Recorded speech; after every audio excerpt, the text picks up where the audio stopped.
Aisha Husney is live at the Polish capital of Warsaw with more. Aisha?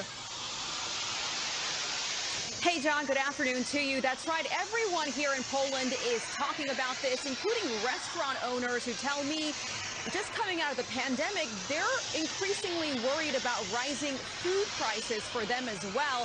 As you know, Ukraine and Russia together provide about 30% of the global supply for wheat. And if this war drags on, well, Russia's exports are limited by those economic sanctions. Well, economists say food availability will go down and food prices will go up around the world.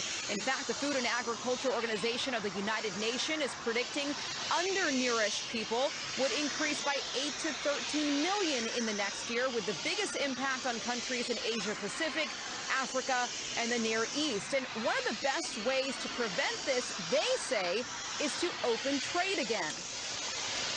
Export restrictions exacerbate price volatility, and they have negative impacts over the medium term. So it's really important to avoid export restrictions and keep trade open as open as possible. And look, President Biden even warned last week that U.S. sanctions aren't just imposed on Russia, they're going to impact many other countries around the world. But this week, Deputy Secretary of State Wendy Sherman pushed back on the idea that U.S. sanctions were to blame. Sanctions aren't preventing grain from leaving Ukraine's ports. Putin's war is. But Russia has bombed at least 3 civilian ships carrying goods from Black Sea ports to the rest of the world.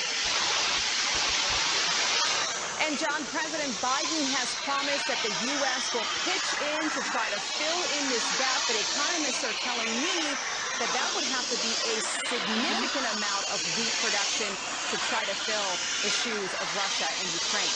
John?